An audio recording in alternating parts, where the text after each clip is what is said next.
Welcome back to Reconfiguring Reality. I'm Laura. I'm the Jericho. I'm Chesh. And I'm Jessie. And our guest today is, Hi, I'm Krista. I'm Laura's sister. and our topic for today is PTSD.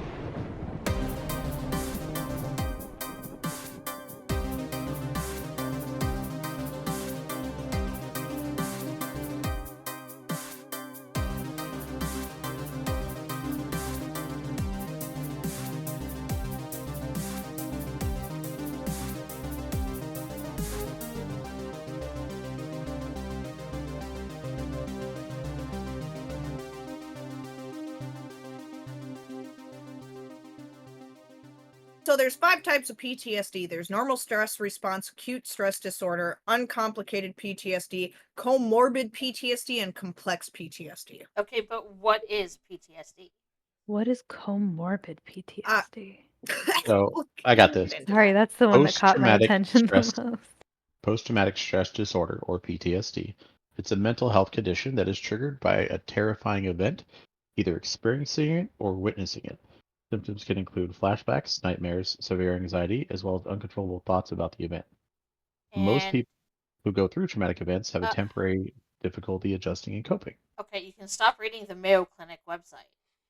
Look, you asked for a definition. I'm And giving that you is a exactly definition. how it's worded in the DSM-5 as well. What is that? That is the diagnostic tool that therapists use in order to get the coding for diagnoses for people. I think it stands for Diagnostic Statistical Manual, and it lists the criteria for each disorder and what needs to be met in order for someone to be diagnosed with that disorder.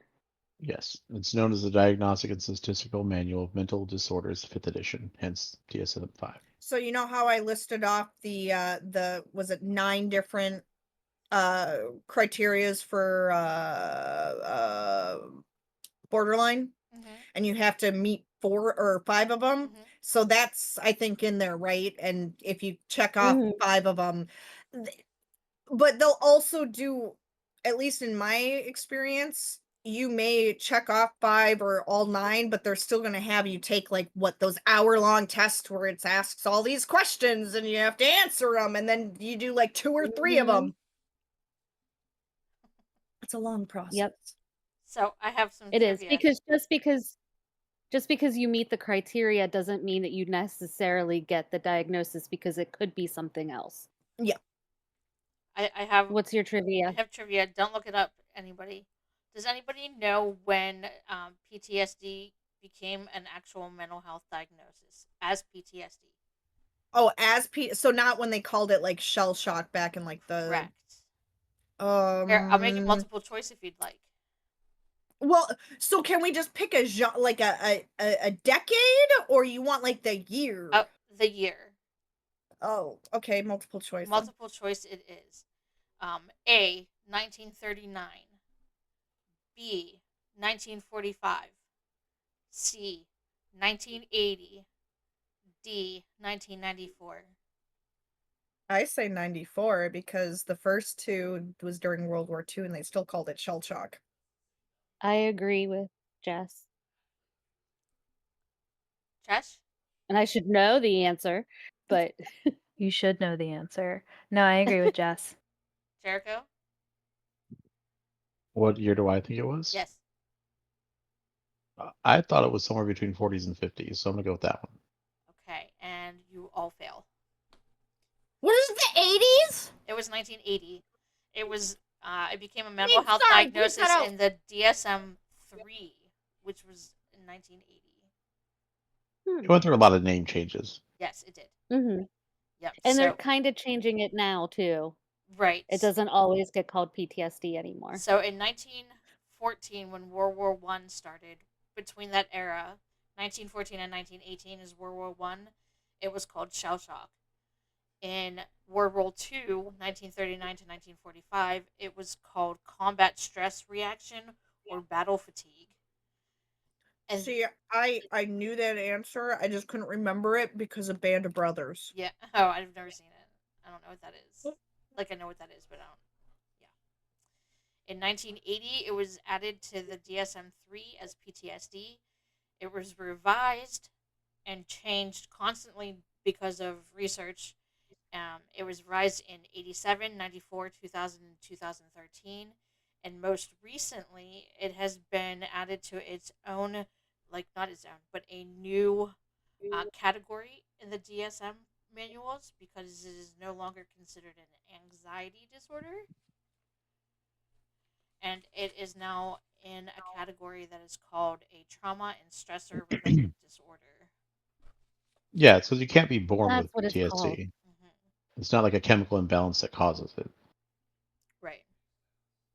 So the reason why most people associate war crimes, like war times of war, they associate soldiers with PTSD, is because the most research done for PTSD was done on veterans.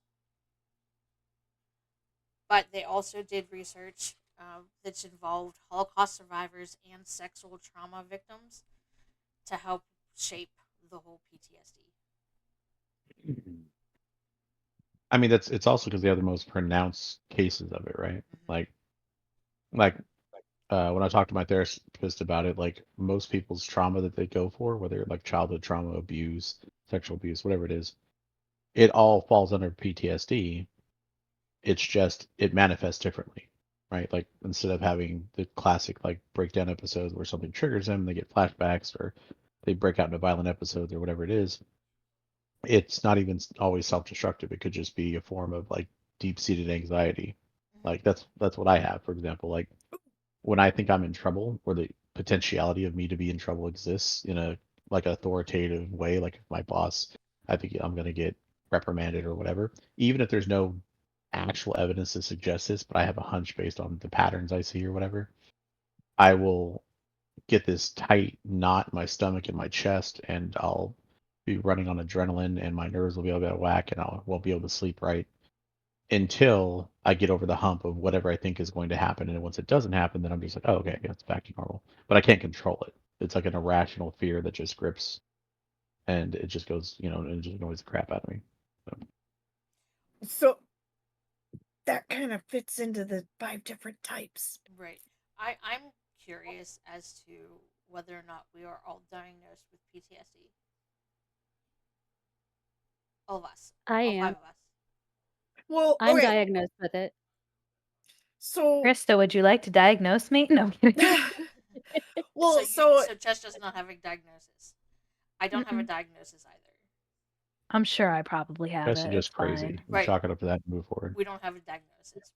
well, see, because you guys could probably have just the normal stress response, which is the first type of PTSD, which is normal stress response is what occurs before PTSD begins. However, it does not always lead up to a full-blown disorder.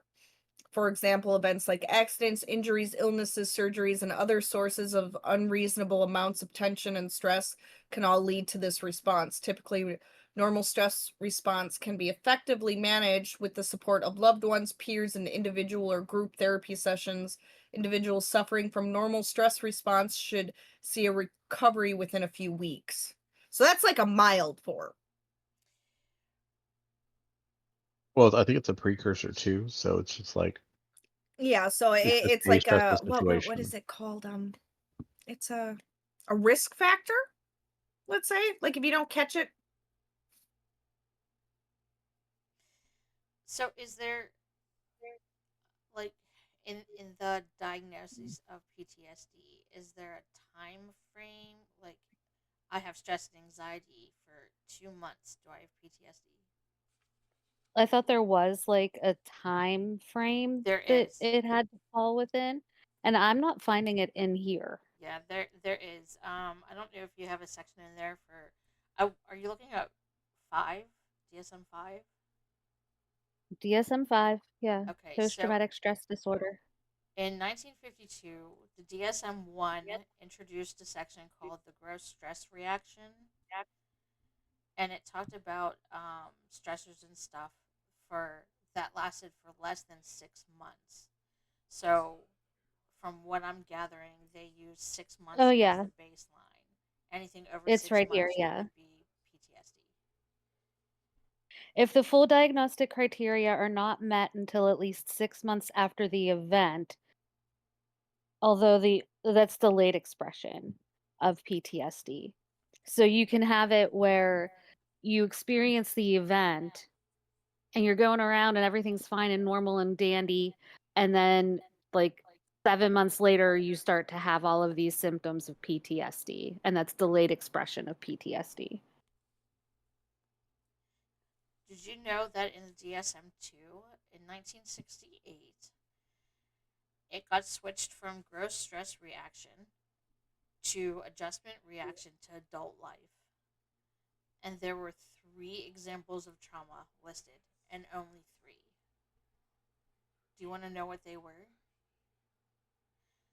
The Yes. Gazer syndrome was one of them, and that was a syndrome that was like had questionnaires filled out by people on death row who all answered like BS questions, so it wasn't, they don't even consider it a real thing anymore. Fear linked to military combat is number 2, and the third one is unwanted pregnancy with suicidal thoughts.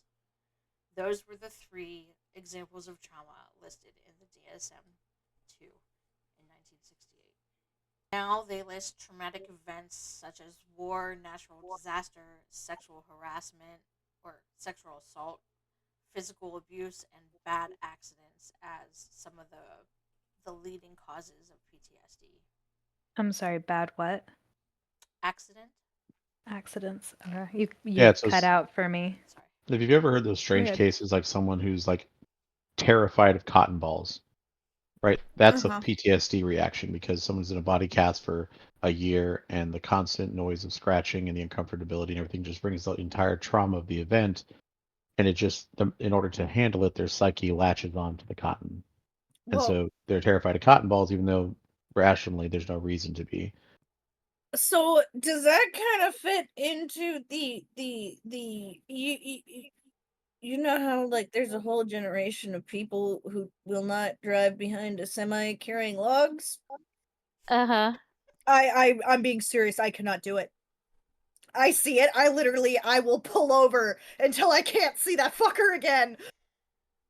It's I all of understand it's those a fall in the same movie. It's thing. illogical, but I actually did just see a TikTok of a person recording it and a log did fall off, so I'm not crazy. Can you, for the younger generation, please tell everybody what movie you are referring to? Okay, it's Final Destination 2, right? It's 2. All I know is I've seen, yeah, because Yeah, I've one do you never is, remember seen Thomas that the Plane movie. Crash? you've never seen, oh my god, don't Hold on, watch it. hold on. I've never seen that movie, but I know exactly what you're talking about. Because But no, there's an entire generation that's been scarred. Well, But like I also some also of those things don't are like driving next to semis oh, see, that because doesn't I'm bother me. scared they're going to tip over. I'm afraid that on a bend, like a curve, that they're going to crush me against the wall. I know, I'm Have you ever scared that seen if they're Godzilla? turning the same way I'm turning, that they are going to just squish me. Oh. so not every event experience is PTSD. There's a I don't remember the medical term for it, but there's a phenomenon known as sobering thoughts. That people can have irrational fear or develop a fear of something I have an irrational because fear of the certain oven. criteria meets the grade. Like I used to jump off roofs. I went rock climbing. I've never been afraid of heights. But one day when I was in California, I got up on the roof to fix the antenna one day, and I went to get down, and for no reason at all, my mind put all the pieces together of the potentiality of whatever, and suddenly I was frozen. I couldn't get on the roof. My friend had to help me down. I'm sorry. When So is that so is that kind of like my irrational fear of clowns or spiders? That Right, is like kind if of you what don't you're saying. have a triggering event of a clown, like you may have a kid, Oh maybe no, watch a I scary do. movie or whatever. That could I was be gonna say, did you see PTSD. The Exorcist or Poltergeist or whichever one it No, is with Texas Santa clowns? so Claus from no outer no no no space. no. So one Halloween, my brother at the age of I was a whopping age of 4 made me watch It and Killer Clowns from Outer Space on Halloween. Killer Clowns from Outer Space. I love I it. still can't watch that movie. I'm not Candy. as afraid. I want to know about Chesh's irrational fear of ovens. No, I have an irrational fear of the oven. What are I you don't want to afraid get of? burned. Getting Okay, burned. so it's She's being like, burned and Trad not the Rock's oven. life. I don't know. I have an irrational fear of deer. Why? Yes, she It's does. ridiculous. Again, mine's just the oven. Like I'm fine with the microwave. I'm fine with the stovetop. It's just like I think pulling things in and out of the oven just freaks me out because I don't want to like burn myself. But I wouldn't call that irrational because you don't want to get injured. That makes sense. But here's the thing: is I barely interact with the oven, and actually using it That's gives probably me why. Well, yeah, anxiety. because you're afraid of getting burned. Laura's fear of deer makes absolutely no sense. Laura, are you scared of deer? I'm terrified of deer. Yeah, that's what the difference is Why? between actual PTSD is you have to have some traumatic event to stem your fear from. If it's an irrational fear, this can be caused by any number of things. So, Like Why do you when I have an just went, irrational fear of deer? I do not know. But I do know that a couple weeks ago, before I started using the crutches, I was still in the wheelchair, right? And we were expecting a grocery order to be delivered, and I was all excited because I saw somebody go past the window, right? So I Mhm. wheel over to the door, and I open the door with the wheelchair, and I look Wheel out. over There's a to fucking the baby door. deer in our backyard. It was a baby, so it Well, wasn't even The a was it fawn. a baby? one. Was it a Just baby straight up Jericho? a fawn. no, it was a doe. It was a female. Oh, So okay. I open the door, I see it, I freeze. I slowly wheel backwards and shut the door and said, "Oh yeah, there's a deer out there." And I'm such a good sister that anytime I see deer, I make sure to take a picture and send them to her. Yes. You're scared of Bambi. Oh, don't worry. Mhm. When I was 5 on Halloween, my scared of mom decided to Bambi? dress me as a clown. That's mean. Yeah. Yeah, So I didn't like clowns either. For the longest time, I was afraid of clowns, but I figured out that it was the face paint, like the I don't. covering of the facial expression, creeped me Mhm. out. So I don't like but mimes see, the either, weird but I'm thing not is afraid of how them anymore. I know, like it's a specific type of clown because I hate to admit this, but I went through an ICP phase.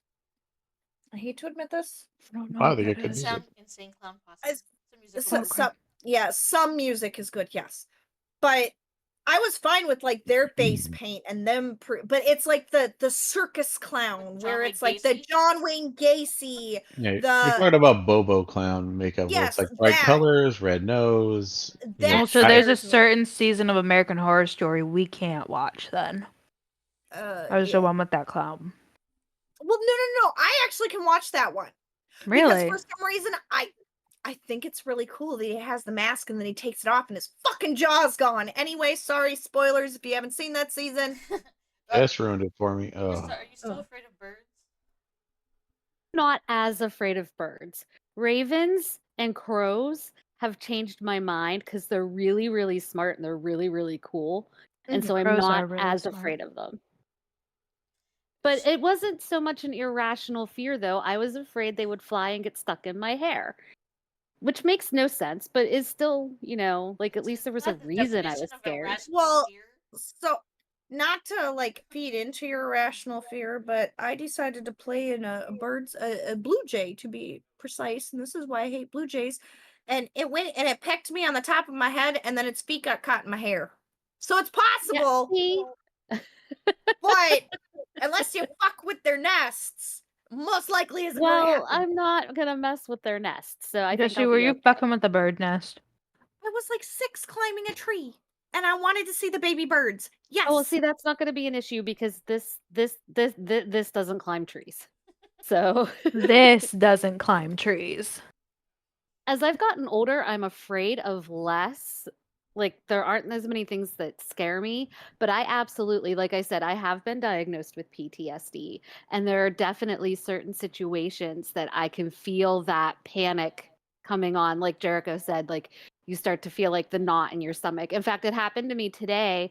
I was driving to the Verizon store going across the bridge. I go over all the time, going to a neighborhood that I go to all the time. It's where my doctor's office is. And I've never had, like, I don't have a problem going there normally, but it's also where it's the direction that I used to go with my ex whenever she would go to pick up drugs. And so for like whatever reason, today was the day that I got triggered about like, and all I could think of was driving across that bridge with her so that she could get off sick, and spending the entire day trying to figure out how we were going to get $20 so that she could get what she needed, and then going into these neighborhoods. And like, it was just out of nowhere because she and I broke up 11 years ago, 10 years ago. Like, I haven't done that in a decade. But it just kind of, and like, I started to kind of feel myself get panicky, and I had to reel it back in and be like, you know what, this isn't even a part of your life anymore. You're fine. You're safe. I had my kids sit next to me in the car, and they're a very calming presence. Yeah. And and it just, but it was crazy because it was really literally out of nowhere. Well, it's just like for me, so like I wasn't there. It was the fact that my dad used to cross the 35W bridge to go to work. And when it collapsed, it was the time he's usually in that area. So like I sit there and I've always, it's not as bad now, but so there's a lake down in like Louisiana, it goes into Mississippi, and it has like a 20 some mile long bridge. You're looking and the water is like right there. And I like went into a full blown panic attack, and it didn't even happen to me. It was just one of those things where it's like it took my dad like 4 hours after it happened, because of course everybody's calling and everything, but it's like, well, if this bridge collapsed, no one would know what happened to us and everything. And of course, my ex-husband was not the best at ever freaking calming me down when I was in a panic attack or an anxiety attack. But like it now, it's like sometimes when I cross a bridge, it's just like, okay, no, it's not going to collapse. It's like 1 in a million chance it's going to happen. There's nothing to be afraid of, because there would be times where I'd slam on my brakes on a bridge. But it's just that idea of, oh my God, my dad could have died. All the people that died because of it. And it's just weird, but now I have no issue. I'll sit under a bridge and be like, okay, can you just crumble a little bit? So I have like, well, no, because now it's like I need proof that stuff is going to happen for me to actually like have a panic attack now. What? I also You're don't picking like up. bridges. Why don't you like bridges? I just don't. I don't like, I get the same knot in my stomach about them, like Chris- anytime I have to go. Krista, do you still get anxious driving through the tunnels? Why the No, tunnels? Zoloft is a beautiful, beautiful thing, and I do not get anxious driving through tunnels anymore. I used to get major anxiety because I'm claustrophobic, and I Mm. used to get anxiety driving in tunnels, and I would forget to breathe. And so when the kids were in the car with me and we were driving through tunnels, we would sing songs like the ABCs because it would keep me breathing. But ever since I started meds, I haven't had a problem. All right, I've got another trivia question for y'all. Oh. Recent data shows percentages of American men and American women that will be diagnosed with PTSD in their lifetime. What is the percentage of men and what is the percentage of women in America that will be diagnosed?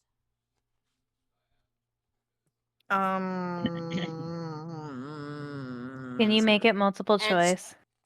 two different numbers, one for men, one for women. I mean, it's 0 to 100%. 65 For which, men or women? men. I don't know. I'm just throwing And a number out women? there.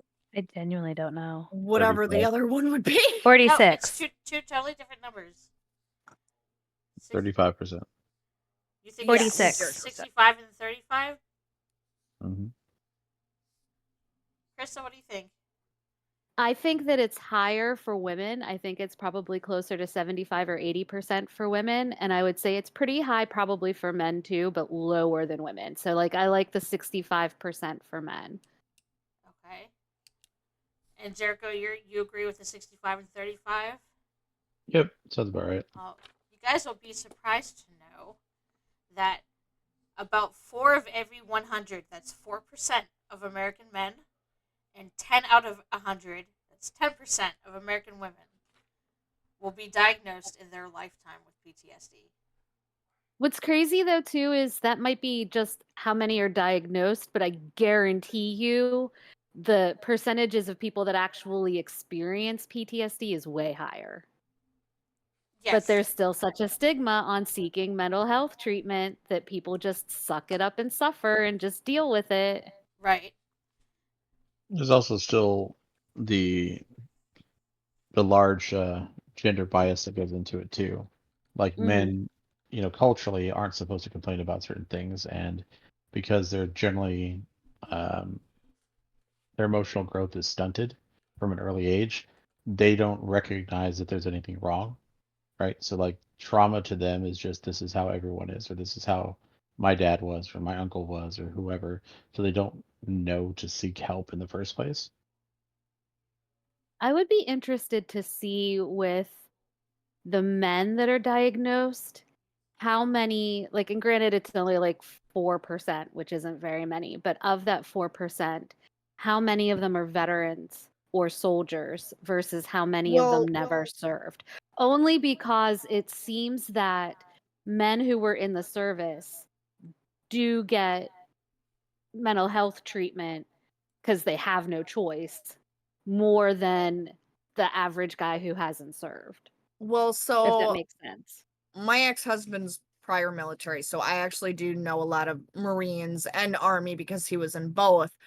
And out of everybody, let's say out of the people I knew, 30 of them, at least half of them were diagnosed. I have one family friend who literally goes to the VA every 6 months and they have to switch up his medication because his PTSD is so bad they cannot find a combination. And the VA will not pay for other types of therapy because it's not 100% proven it helps. Well, So neither are meds, I know, but obviously. so he just he lost his marriage because of it. He it's stable now, I think, because he finally he kind of found more of a purpose. He's an EMT now. So, but I think he just felt really lost because he's like, I go in, I tell them this stuff, and all they do is hand me medication. And when he would help on our horse farm, like brushing the horses, cleaning the stalls, he noticed his symptoms weren't as bad because he would just sit there, and if he started having an attack, he would just focus on the horse that he's dealing with or training, and it would Animal calm him down. therapy. Yeah. And so for the longest time, I actually wanted to become a psychiatrist or a psychologist and do animal therapy for PTSD.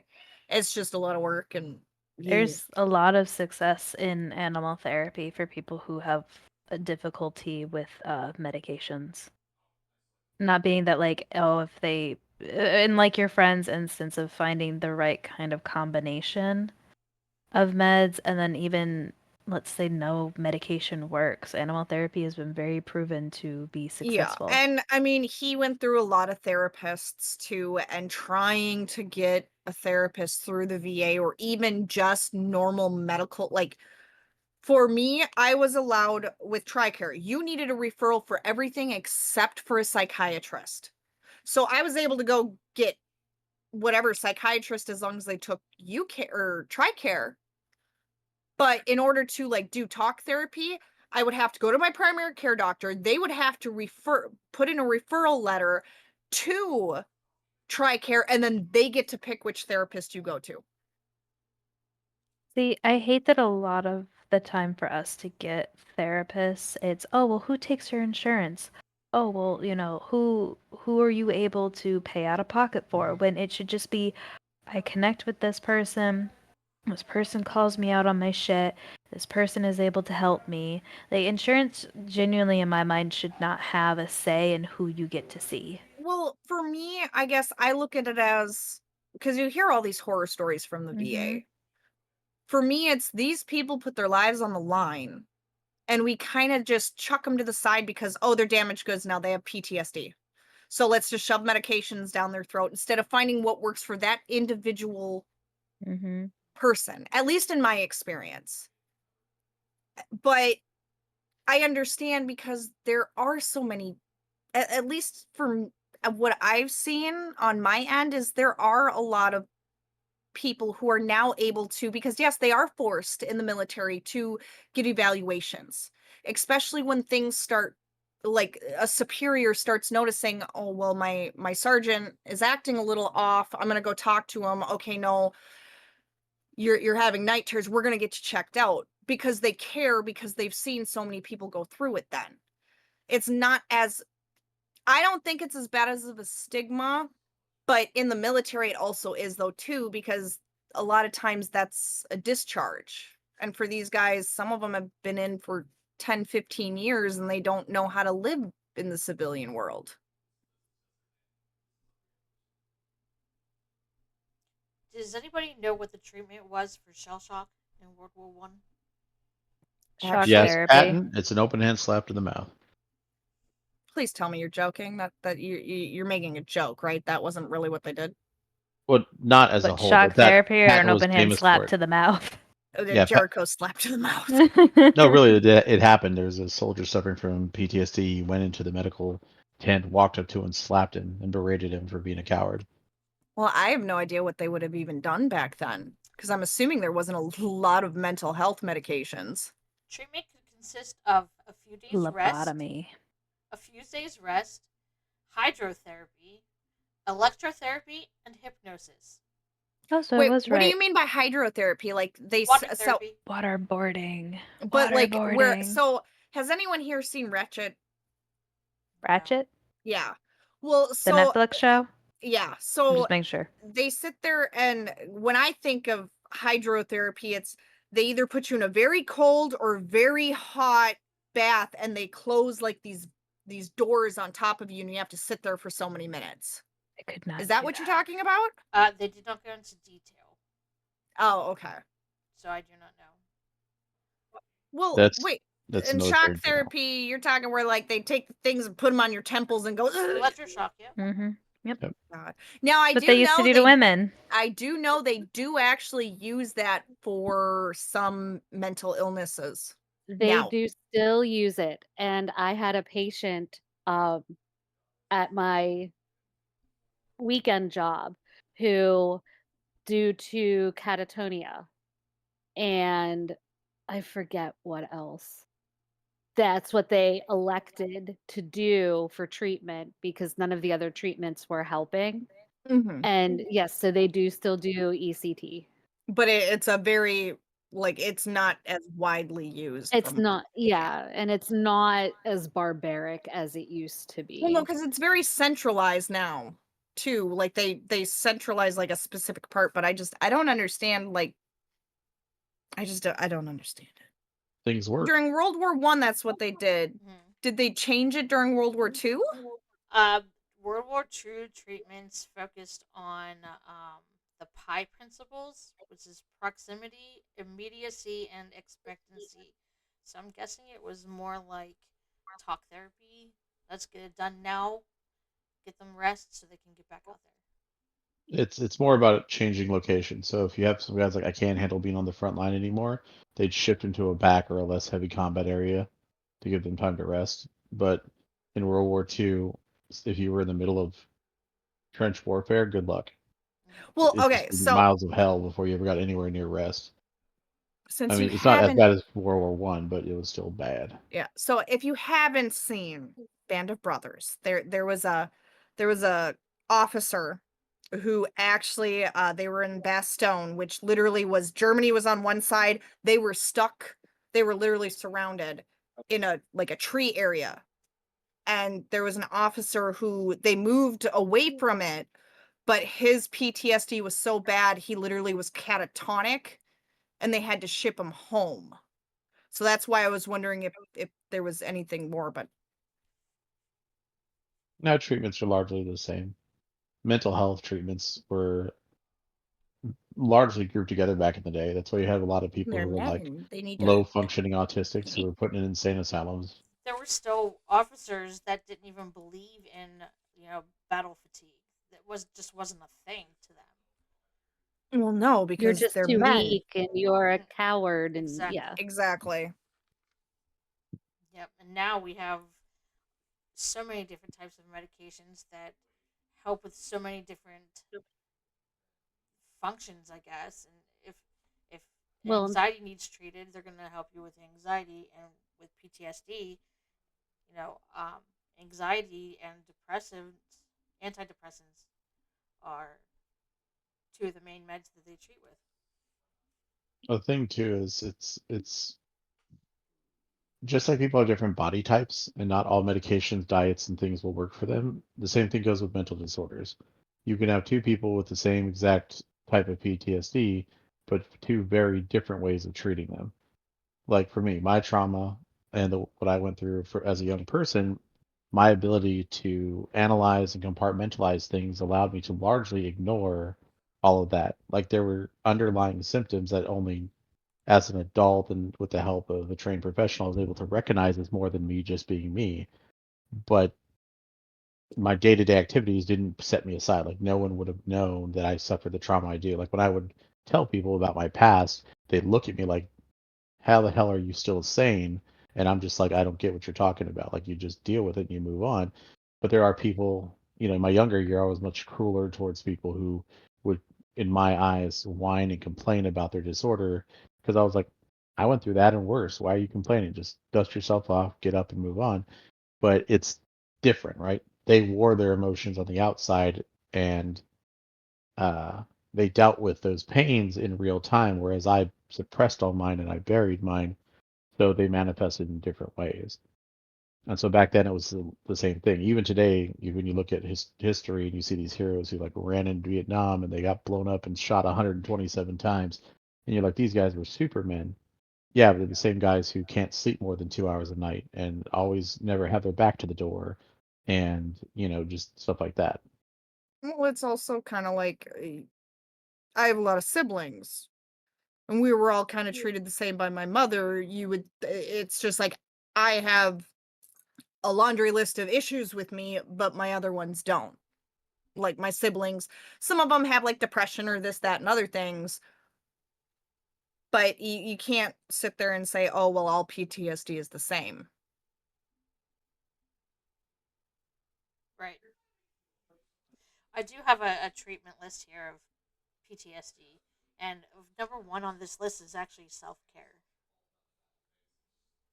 Okay, dumb question, but so self-care is like when I'm proud of myself when I'm having a bad day and I get out of bed and shower. That's what you guys mean by self-care, right? Well, The form of self-care self is care. it is a form of self-care, and self-care looks different for every single person, but it's those things that you do that are you taking care of yourself. Whether it's I shower every day, or I'm feeling really stressed out and I am experiencing these symptoms and I journal, or meditation. Like I meditate every day, and I've noticed a huge difference in the way that I process information and I process experiences now that I meditate every morning. But just finding those things for you. If you like to garden and gardening is your thing, and or being out in nature or reading a book, whatever it is that helps you kind of connect with yourself and is self-care. this actually breaks it down into three categories for self care: personal safety, physical health, and mindfulness. So a lot of what you're talking about, I'm guessing, is mindfulness. You do So the other That's two as where I well. kind of live. which Yeah. Hate is that a word. word that, yeah, Jesse's okay. Personal safety is fundamental. After a single traumatic episode, people are better able to process the experience when they know that they or their loved ones are safe. It can be difficult to gain complete safety during ongoing crises, such as domestic abuse, war, or an infectious pandemic.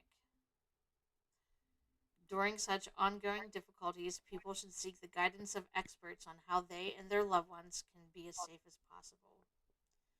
The second one, physical health.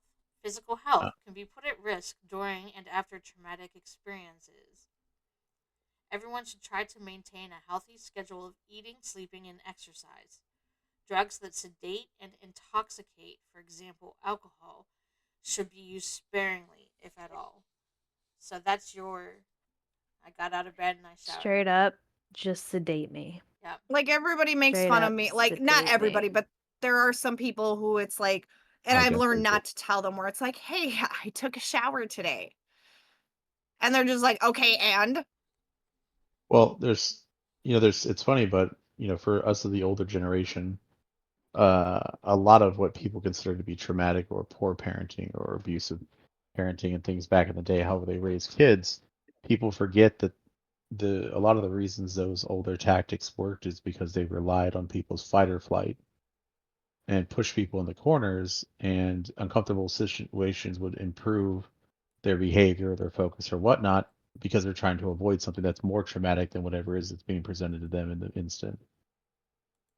It's kind of like how like from my standpoint, people in Hispanic families, we all have mothers who are like 4 feet tall and are mini Tasmanian devils, and us 6 foot plus guys are afraid of them, not because they ever physically abused us, but from an early age, they put the idea in our mind that our lives dangle by a thread and they have a very large pair of shears, right? So like it's a form of trauma, it's a form of fear mongering, but it works, right? Like so there's a reason why people do those things. Same thing with like military.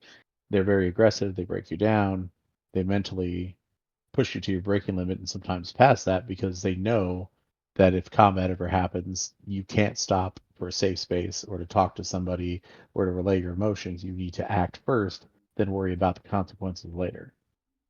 And so, these tactics have been around for some time now.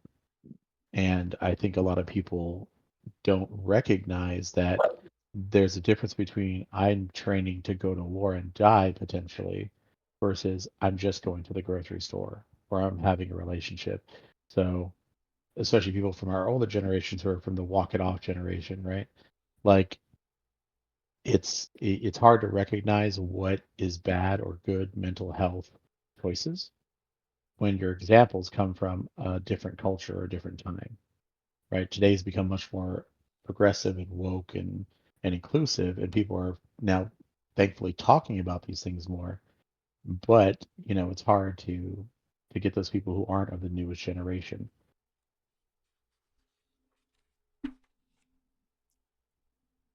All right. Should we continue on to a mindful approach? mm, That means yes. A mindful approach to self care aims to reduce the feelings of stress, boredom, anger, sadness, and isolation that traumatized people normally experience. If circumstances allow it, at risk individuals should make and follow a normal daily schedule. For example, get up, shower, get dressed, go outside and take a walk, and prepare and eat regular meals. It is useful to practice familiar hobbies as well as activities that sound fun and distracting. Draw a picture, watch a movie, do a diamond painting, which is not on this list, and cook. There's a reason it's not on this list. it's It's not on the because list, but we're boredom. gonna throw it in there for someone. No idea who needs to hear that. Community involvement can be crucial, even if it's difficult to maintain human connection during a crisis. Stretching and exercise are beneficial, but it can be equally helpful to sit still and count one's own breaths or listen carefully to surrounding sounds. People can become preoccupied with a trauma or crisis, so it is useful to choose or think of other things. Read a novel or get engaged with a puzzle. Unpleasant emotions may typically feel frozen during and after a traumatic event, and it can be a relief to find activities that shift that feeling state. Laugh, watch a fun movie, do something silly, or draw with crayons. Under stress, people can become short tempered, even with people they care about. Spontaneous kindness can be win-win solution for everyone. Sending a nice note, making someone cookies, or offering up a smile may not only be a nice surprise for the recipient, but they can reduce the hopelessness and passivity that tends to be part of the sender's experience of trauma. You put the footnote in about introverts not quite fitting into this mold. Right, yeah. Definitely. Well, there are a lot of ways that introverts, maybe not spontaneous kindness, but other things. And it would not be a spontaneous act of kindness for me to bake cookies for anybody. Just saying. I'm holding you to that. I do not bake. And again, I Never. think a lot of people have to keep in mind that we're not all going to be the same. So not every suggestion is going to work or it's going to work well. Right. Some things can cause more anxiety. Some things can cause more problems, especially if you already have anxiety with social interactions or people or dealing with the outside or, that kind of stuff. That's usually why those answers are so broad and they seem to cover random topics, is because 9 out of 10 of those topics may not fit you, but the one that does will. So another form of treatment that's in the Merck manual, what is this called? Yeah, Merck manual, is psychotherapy. Of course, psychotherapy is central to the treatment of PTSD. So I'm guessing that's just like therapy.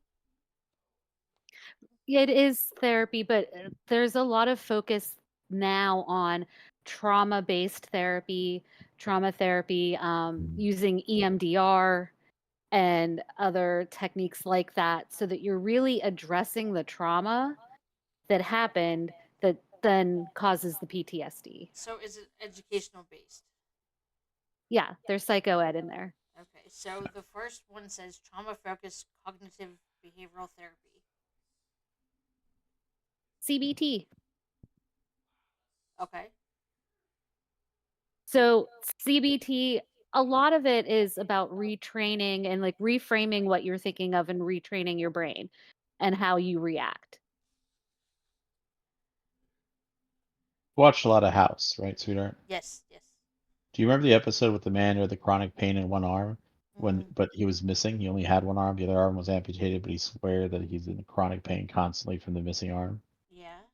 Phantom limb syndrome. Right. And so during the show, he put a mirror up to make it look like he had two arms. Mm-hmm. And then he made him concentrate on it, flex his good arm, and the reflection flexed the arm that's no longer there. And then when he let go, his brain finally made the click that, oh, the muscles aren't tensing anymore. And the pain suddenly went away. So he had to trick his brain into realizing that his limb is no longer tense, essentially. So the same thing happens with a lot of PTSD treatment is like for war vets, especially, they use like VR technology as part of their retraining, because you can't put them in a war scenario. Like when you're a kid, your parents are like, "Go face your fears," right? If you're scared of the closet, let's go see what's in the closet. And some people are like, "That's cruel," and I go, "Well, no, that's what therapists do. They just do it more gradually and less like in your face about it." But sometimes that's what you need. Some people, they have an idea in their head that any terrible thing that they're suffering is just going to happen regardless, and all these sort of things. But by allowing them into a more safe environment, confront that which they're afraid of, they can learn to process and realize that no, not every scenario is going to end that way, or I do have control over some of the things in this scenario, that sort of stuff. This article says it is important to find a mental health professional who expresses warmth, reassurance, and empathy to help people with PTSD who often suffer from shame, avoidance, hypervigilance, and detachment. Stress management techniques is another one that they um, put under psychotherapy, and I'm sure that's pretty self explanatory of what that one is. And then there's exposure therapy.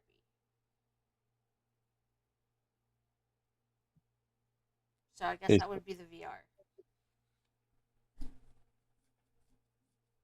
it's a That's form of it. do you remember the episode of Criminal Minds with the psychiatrist or psychologist or therapist or whatever he was? That like the one lady was afraid of caves Killed or them with their whatever. And fears. so Yeah. Oh, no, That's I know which one you're that's talking exposure. about. That's exposure therapy, but that's like taking it to an extreme. That's not how we do it. I mean, at least that's not how you should do it. EMDR is listed in the book under exposure therapy. The eye movement desensitization and Rapid eye movement, yeah. REM. So that is put there. We just call it blinking. And then, of course, medications is the last treatment that they have listed. You don't start with drugs. Well, and really the medications are more to treat the symptoms that come along with the PTSD, not necessarily to treat the PTSD itself. You know, a lot of people experience a comorbidity of anxiety with PTSD, so you're taking anxiety medications, or they will experience a comorbidity of depression, and so you're taking an antidepressant because it helps to reduce those symptoms so that you can then go ahead and address the underlying trauma that caused the PTSD in the first place. And I know Chesh asked about comorbidity. Comorbidity is when you have more than one disorder that you're diagnosed with, and they kind of play with each other. And so, like, for me, I have a comorbid, like, I have PTSD, but I also have depression and anxiety, and they all like to kind of like jump into the party together and make things very interesting sometimes. And so that's why, like, a lot of people will say, oh, you know, anxiety, but and not everybody who has PTSD has anxiety. Not everybody who has PTSD has depression. So like they're not all like anxiety is not a symptom of PTSD. It's its own disorder that you have in addition to the PTSD. What were the 5 things that Jesse listed at the beginning of this podcast? So there are 5 different types of PTSD. There's normal stress response, which I explained earlier, and then there's acute stress disorder. There's uncomplicated PTSD, complex PTSD, and comorbid PTSD. So we talked about the comorbid and the first one. So acute stress disorder. Is that like when you see like an adorable puppy, and it's like so cute that you're just like, oh, I No. want it, but you can't have it? Well, it's not the same as PTSD. It can occur in people who have been exposed to what is or what feels like a life-threatening event. So, like natural disasters, loss of loved ones, loss of a job, or risk of death are all stressors that can trigger acute stress disorder. If left untreated, acute stress disorder may actually develop into PTSD. And it can be treated through individual and group therapy, medication, and intensive treatments designed by a psychiatrist. Do they say that it's like after 6 months? Not in this one. Okay. And then you have uncomplicated PTSD, which I mean, having PTSD would be complicated. I don't see how it's uncomplicated. But so uncomplicated PTSD is it's linked to one major event. Versus multiple, and it's the easiest form of PTSD to treat. So I would assume it's something like someone who's been sexually assaulted. You know exactly the event that caused it, so it's a little bit easier to come up with a treatment plan, maybe? Got it. It's easier to know what the triggers are. Yeah, it says symptoms of uncomplicated PTSD include avoidance of trauma reminders, nightmares, flashbacks to the event, irritability, mood changes, and changes in relationship. Therapy, medication, or a combination of both. So, like, when somebody who's been sexually assaulted, every time somebody touches their back or their arm in a certain way, that triggers them. And that's yeah, there'd be specific triggers that cause it. And then complex PTSD is, of course, the total opposite. of uncomplicated. It's caused by many traumatic events. Abuse or domestic violence, repeated exposure to war, community violence, or a very sudden loss. While they share the same symptoms, treatment of complex PTSD is a little more intense than uncomplicated PTSD. So this gives an example of individuals with complex PTSD can be diagnosed with borderline or antisocial personality disorder. They exhibit behavioral issues such as impulsivity, aggressive substance abuse, or sexual impulsivity. They can also exhibit extreme emotional issues such as intense rage, depression, or panic. So that's part of the reason why my PTSD goes hand in hand with my BPD. I just never thought I had PTSD, and then all of a sudden my therapist is like, "Oh yeah, no, you do." Surprise! It's just like, okay, just keep adding to the frickin' list, damn it. What else do we have on PTSD? It's really annoying and it sucks when your kid is happily screaming at the Pittsburgh Steelers because they're doing well, and it triggers you to like shrink into yourself and be scared because usually yelling meant that worse was coming, even though he's happy yelling. Oh yeah. That's sad because Good time. our dad yelled at the Steelers, and I've never associated him yelling at the Steelers in any negative light until I was I older. never did. I never did until after certain experiences. And now, like, and God love Christian, he understands because he has his own PTSD from his own trauma. And he'll yell and get all excited. They go, "Oh, sorry." So, and I know like he's not yelling at me and like I'm not going to be hurt and I'm safe, but your body just reacts and you It can't. recoils a little bit. It's just kind of. Yeah. And there's nothing you can't control it. Okay, then the last thing I'm going to do is read off the Mayo Clinic's website. On here it says, "Went to see a doctor. If you have disturbing thoughts and feelings about a traumatic event for more than a month, if they're severe, or if you feel you're having trouble getting your life back under control, talk to your doctor or a mental health professional. Getting treatment as soon as possible can help prevent PTSD symptoms from getting worse. If you have suicidal thoughts, or you know someone who has suicidal thoughts, get help right away through one or more of these resources.